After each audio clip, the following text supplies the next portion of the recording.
Bonjour à toutes et à tous, bienvenue dans cette nouvelle édition de Rencontre. Les médias sont le quatrième pouvoir après le pouvoir législatif, pouvoir exécutif et pouvoir judiciaire. Qui parle de pouvoir parle de la corruption, car les pouvoirs corrompent. Les pouvoirs absolus corrompent absolument. Et c'est ce qui se passe à Shanghai. Un média de Shanghai, un site d'informatique, a fait des chantages sur des entreprises pour leur faire payer des rançons, une sorte de rançon en fait, sous forme de publicitaire pour gagner de l'argent. Et la police a arrêté une vingtaine de personnes. Ce qui s'est passé, comment comprendre cet événement? Je vais parler avec mes deux invités. Et avant, je vous invite à regarder un petit reportage fait par notre journaliste. Le 3 septembre 2014, le Bureau de la sécurité publique a annoncé qu'il ouvrait une enquête sur une vaste affaire de corruption au sein de la presse chinoise. 8 personnes en relation avec le journal 21st Century Business Herald ont été placées en détention provisoire au début du mois. Au centre de l'affaire, le site internet du journal, consacré aux informations financières, est géré par la société cantonaise 21st Century Media, géant autoproclamé de la presse économique. Pendant des années, le site aurait pratiqué le chantage à grande échelle. Profitant de son influence, le Business Herald rançonnait les entreprises en échange de la non-publication d'informations explosives. D'après les médias chinois, les dirigeants du site auraient engrangé plus de 50 millions de dollars. En fait, il s'agit avant tout de prémunir les entreprises contre les critiques négatives. Il s'agit de protection. Si nous publions des reportages critiques sur une entreprise cotée en bourse, elle va alors contacter une entreprise de relations publiques qui, à son tour, va négocier avec nous.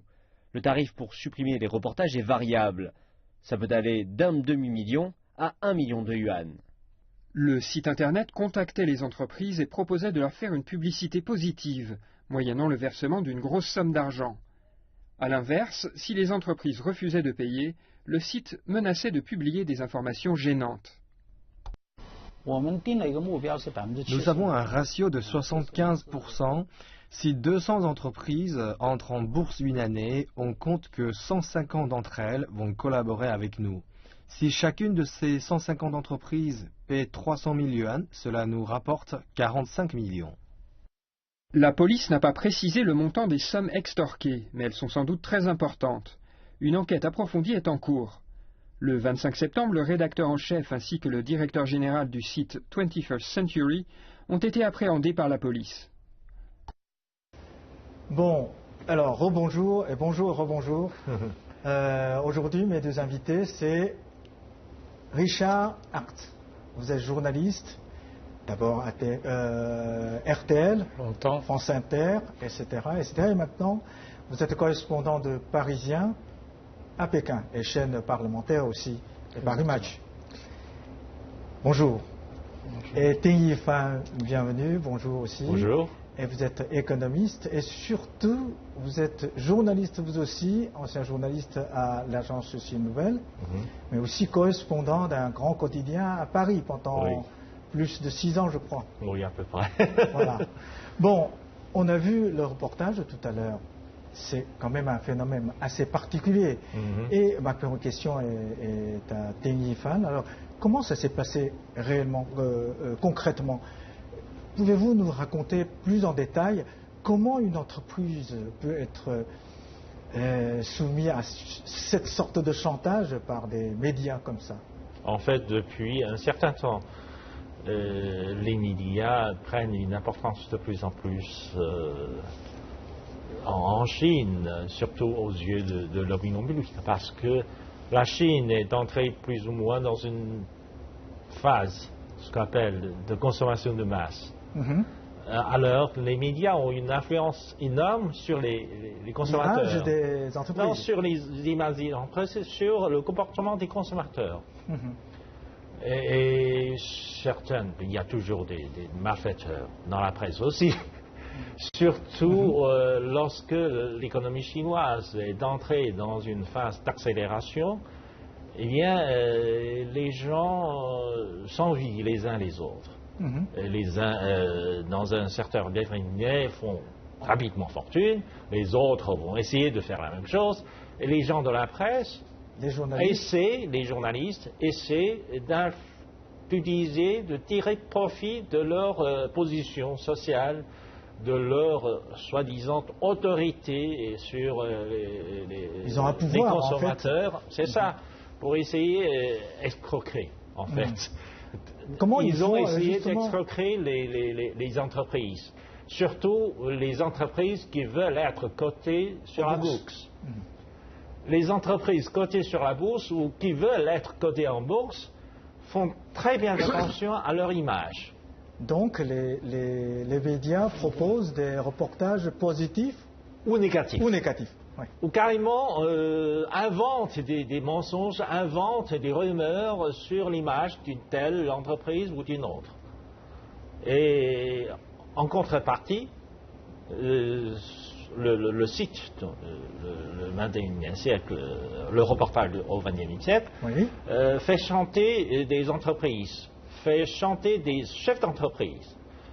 Donc les entreprises sont obligées de payer sous forme de publicité ou... Comme autrefois, les entreprises sont obligées de payer une espèce de protection, des frais de protection. Comme auprès des sociétés mafieux. Oui, c'est ça.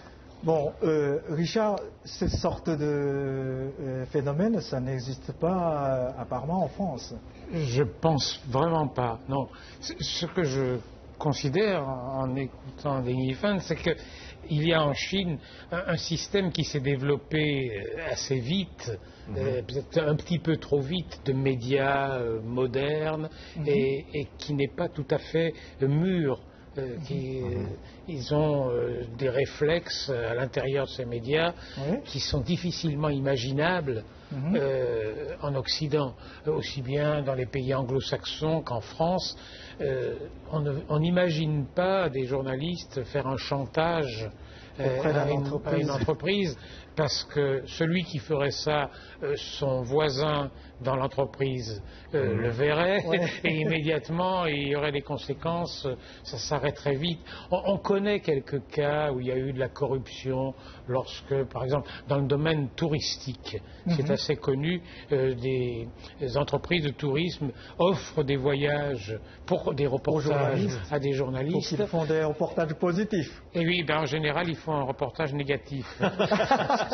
C'est souvent ce qui s'est passé, donc ça rétablit un peu. C'est le domaine où il y a de temps en temps eu des dérapages, disons. Oui. Mais donc, apparemment, en France, si un journaliste a accepté un voyage payé par les entreprises, ça peut révéler comme un scandale. C'est-à-dire qu'il faut, même ça peut arriver, ce sont des voyages lointains, c'est l'entreprise qui paye, mais il est entendu, et ça l'entreprise le sait, que le journaliste dira ce qu'il a vu. On ne s'engage pas de faire un reportage positif, certainement pas. Ça, je ne pense pas. Les exemples sont très nombreux de voyages payés par une entreprise à un endroit précis, sur un sujet précis, où le journaliste a dit ce qu'il avait vu, et ça peut être critique. Ça, c'est une forme de maturité de la presse française, et on le sait. Alors, ça, c'est dans la presse française, selon Richard, c'est des actes individuels, s'il fait un reportage critique ou positif. Par contre, dans cette entreprise du XXIe siècle, apparemment, c'est depuis le directeur jusqu'à le rédacteur, toute l'entreprise est dans le coup. En fait, l'affaire est un peu compliquée, parce que lorsque le directeur a été, le rédacteur en chef du site a été accusé d'organiser la manœuvre, les activités mafieuses de cette entreprise, il dit que c'est une espèce de pratique courante. Les autres médias font la même chose. Ça veut dire que, alors, il faudrait faire des enquêtes judiciaires un peu plus approfondies pour essayer de voir pourquoi et comment s'est organisé ce genre de choses. Parce qu'en fait, le site du reportage au XXIe siècle est une affiliation de ce qu'on appelle la presse du Sud. La presse du Sud, c'est la presse basée principalement à Canton, qui a des affiliations à Shenzhen, qui a des affiliations dans d'autres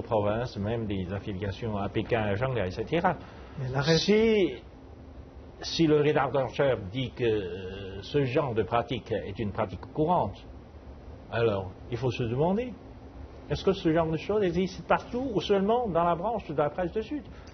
Oui, certains disent que cette arrestation, une vingtaine de personnes, est mise en examen, écrouée à Shanghai, pas en Canton. Tandis que les maires sociétés, c'est à Canton. Oui, c'est ça. Donc on ne sait pas. Donc qui peut cacher l'affaire ou l'affaire de l'arrestation des dirigeants et des journalistes du site du reportage au XXIe siècle n'est probablement que la face émergée de l'iceberg, comme on dit. On ne sait pas encore. Mais comment peut-il arriver à telle somme? Parce que la somme est énorme, c'est à peu près 45 millions de yuan. C'est ça, parce que pour une entreprise de 30 personnes, c'est devenu un chantage systématique. Il fait chanter des entreprises, des centaines et des milliers d'entreprises. Côté aux bourses. C'est ça, c'est devenu, je sais pas, un chantage systématique. Ce n'est pas un cas particulier, ce n'est pas, etc., etc. Et on ne peut pas imaginer que, parce que ce site, c'est à peu près équivalent des Échos ou la Tribune en France. C'est économique. On ne peut pas imaginer que les Échos font ça. Non, en France, c'est pas possible. Honnêtement, je ne pense pas que ce soit possible. C'est parce que les médias en France, on voit qu'ils ont un pouvoir très fort envers les politiques, par exemple. Mais envers l'économie, apparemment, on imagine mal, par exemple, le TF1 fait un reportage négatif sur le Bouygues, ou Figaro critique Dassault. Ça c'est vrai, il y a des limites, mais c'est plus qu'ils éviteront de faire un sujet que de faire un sujet négatif. Et en même temps, Dassault, par exemple, pour le Figaro, connaît quelques difficultés judiciaires en ce moment. Oui, à cause des élections. Oui, c'est ça. Le Figaro doit en faire état discrètement. Il ne peut pas complètement ignorer ça. Non, ce n'est pas comparable. La situation est vraiment en Chine. Je crois qu'on est dans une phase en ce moment d'évolution, dans la mesure où j'ai l'impression que l'opinion publique n'a pas de grande considération pour les journalistes chinois. Non, en Chine.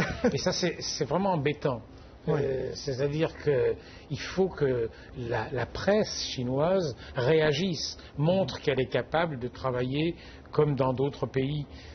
Il y a en Chine quelque chose d'un peu, disons-le, sous-développé dans la presse, qui s'est, à mon avis, c'est allé trop vite. Les possibilités d'enquête existent.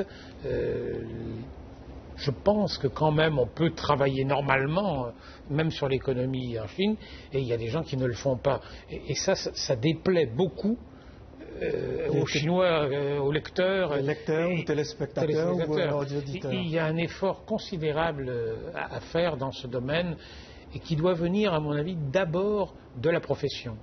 Oui. La profession des journalistes. Oui, la profession, justement, perd un peu la confiance auprès du public. Et comment peut-on arriver à un tel point? C'est à cause de sociétés chinoises qui, maintenant, l'argent l'emporte sur tout? Vous avez raison.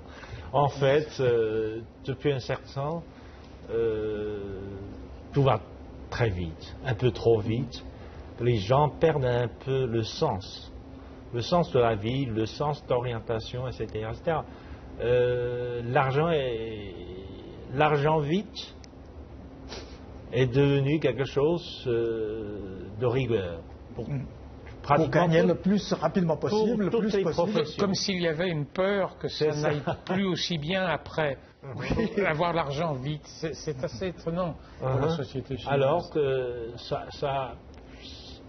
dans tous les secteurs, il y avait une équipe de travail, une équipe de profession. Comme dans le journalisme, il y a l'éthique, il y a l'autodiscipline, la discipline, etc., etc. Mais dans le journalisme, comme dans d'autres secteurs, les gens considèrent tout cela comme des choses pas importantes. Ce qui importe, c'est de pouvoir gagner rapidement de l'argent. Mais le journaliste, apparemment, gagne bien leur vie en Chine, non? Pourquoi il veut encore faire... Pas tellement. Pourquoi ils veulent gagner encore plus? Je sais que, selon les informations révélées, le rédacteur en chef de ce site gagne 1 million par an. Ce sont des... Oui, mais ce sont des millionnaires tous les ans. Donc... Ça, oui, c'est pas parce qu'on est riche qu'on ne veut pas l'être plus. Ça, c'est humain, disons. C'est même redoutable. Oui, mais en France, être un journaliste, comme être un médecin, comme être avocat, il faut apparemment signer une sorte de charte de déontologie.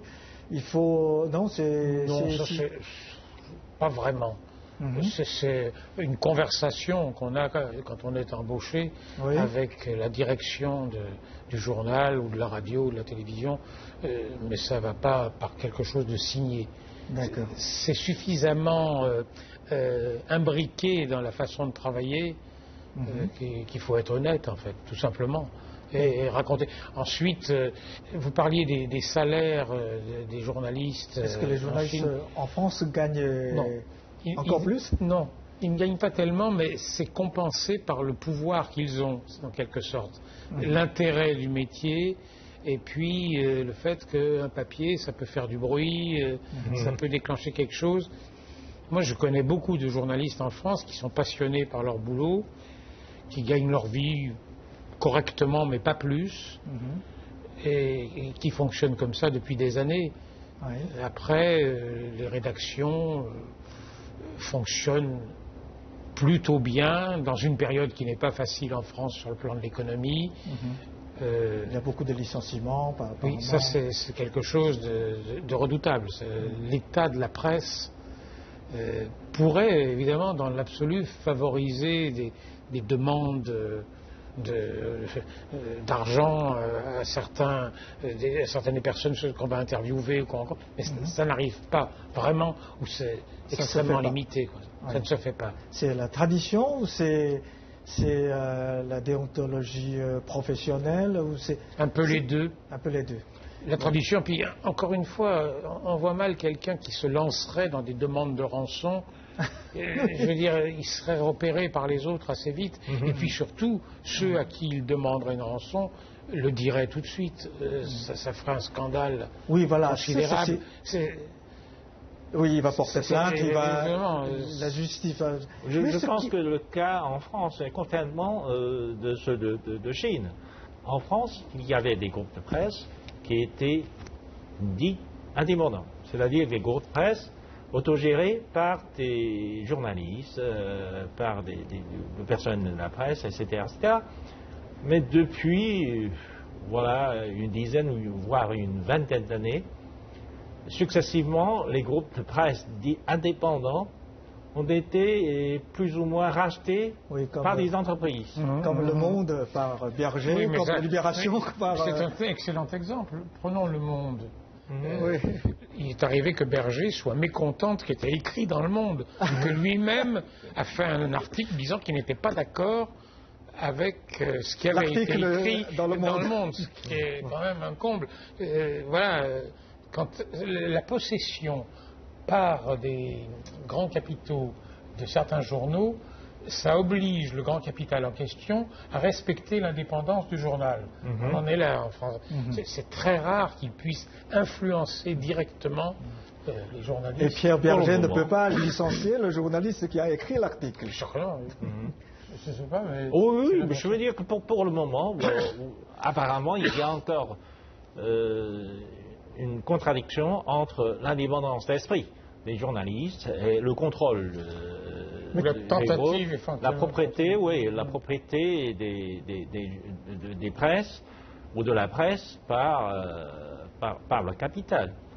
Mais je sais que, par exemple, dans d'autres pays du monde, citons aux États-Unis, par exemple, les presses sont contrôlées aussi par le capital, et le capital joue une influence énorme sur le choix du reportage, quelquefois, et quelquefois sur l'orientation du reportage des journaux ou de la presse. Je pense que quand un grand capital, une entreprise, achète un journal, il sait qu'il doit être prudent avec les journalistes en Occident.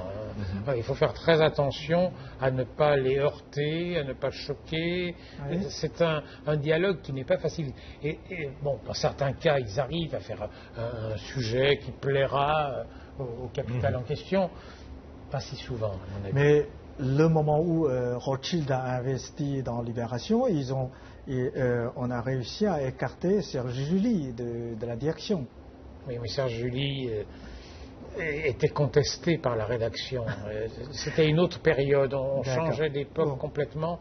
Effectivement, là, ils ont pu le faire, bien sûr. Quand ils arrivent, ils peuvent prendre quelques décisions. C'est en train de se passer à Libération, d'ailleurs. Ils ont fait la grève. Oui, il y a eu une grève, mais le journal va tellement mal aussi, c'est un cas de figure particulier. Il faut le rétablir, inventer des façons d'écrire pour Internet. Voilà, il y a des licenciements nombreux. Le journal va repartir sur une autre définition voulue par ceux qui ont acheté le journal. Ce n'est plus l'idéologie de Jean-Paul Sartre. Un journal indépendant, totalement libre. Ça a pas mal changé, effectivement. Bon, comme Richard avait dit, si une entreprise en France se fait chanter par un journaliste, il va porter plainte, il va révéler tout de suite. Mais pourquoi les entreprises chinoises acceptent cette sorte de chantage? C'est bizarre, non? Il faut dire que toutes les entreprises chinoises n'ont pas accepté le chantage fait par eux. Comme le Nongfushan a dû résister à ça. Nongfushan a résisté, Nongfushan a porté plainte, Nongfushan a résisté à des reportages plus ou moins calamiteux sur la qualité de son eau. Nongfushan, c'est une entreprise qui fait toutes sortes de boissons, en particulier un produit de l'eau minérale, etc. Et le site, donc le journal, avait questionné la qualité de l'eau, etc. Ce qui lui avait causé des pertes, des centaines de millions de pertes. Mais l'entreprise a résisté, l'entreprise a porté plainte, etc. Et l'enquête judiciaire a prouvé que, en fait, les reportages étaient calamiteux. Mais finalement, l'affaire n'a été révélée qu'avec cette affaire. Oui, donc, il y a un autre cas, c'est Alibaba. C'est quand même intéressant. Oui. Ils ont décidé de faire savoir qu'on essayait de les faire chanter. C'était la bonne réaction, en fait. Oui, il faut porter plainte contre cette sorte d'actes. Mais il faut réaliser que quelquefois, les reportages ou les chantages sont accompagnés des reportages qui ne sont pas très sûrs. Ce sont des reportages qui essaient d'émettre des doutes sur les produits d'une certaine entreprise. Et c'est suffisant pour causer la méfiance des consommateurs et des pertes énormes pour l'entreprise. Et ces reportages, ils servent à quoi? Ils servent à influencer le comportement des consommateurs. Et c'est pas parce qu'ils attendent que l'entreprise leur paye quelque chose pour ne pas écrire. Non, ils essaient d'influencer le comportement des dirigeants d'entreprise pour payer des rançons, en fait. Non, il y a un problème. En fait, souvent, les chefs d'entreprise pensent que, en fait, si je paie un petit peu plus, ça va certainement augmenter mon coût de production. Mais en fait, c'est beaucoup moins grave que la perte que les rumeurs pourraient m'apporter. Alors si c'est ça, le système mérite d'être réformé d'un côté et de l'autre, des entreprises comme de la presse. Il faut que ces deux entités se comprennent mieux. En fait, il y a trois entités. L'entreprise, les médias et l'intermédiaire, il y a les sociétés publicitaires. Ça, c'est qui jouent le rôle intermédiaire, c'est ça. Bon, justement, pour réformer, comment peut-on cadrer cette sorte de médias pour qu'ils ne refait plus la même chose, puisque, comme vous l'avez dit tout à l'heure, ce n'est pas un cas isolé. Apparemment, c'est très courant dans la profession. Bon, il faut faire attention. Souvent, ces gens qui utilisent de l'escroquerie pour faire de la fortune dans la presse, etc., ils savent très bien utiliser aussi leur position comme victime du pouvoir chinois. Souvent, dans la presse occidentale, ces gens-là accusés de faire ce genre de choses seront considérés comme des rebelles au contrôle de la presse par le Parti communiste, par le pouvoir, etc. Même ils font ça sous forme de liberté de la presse. Ils disent que oui, la presse est un pouvoir. Donc il faut laisser la liberté aux presses. Ils sont libres de faire des chantages auprès des entreprises. Ils disent que s'ils sont accusés, puis s'ils sont arrêtés, sont accusés, c'est parce que le pouvoir est en train de prendre la revanche politique. Ça, c'est en Chine certainement important de voir comment le pouvoir peut se comporter par rapport à ce dont nous parlons. Il y a des réglementations, des lois à mettre au point peut-être, et le pouvoir politique, normalement, doit mettre de l'ordre dans tout ça et le faire de façon crédible.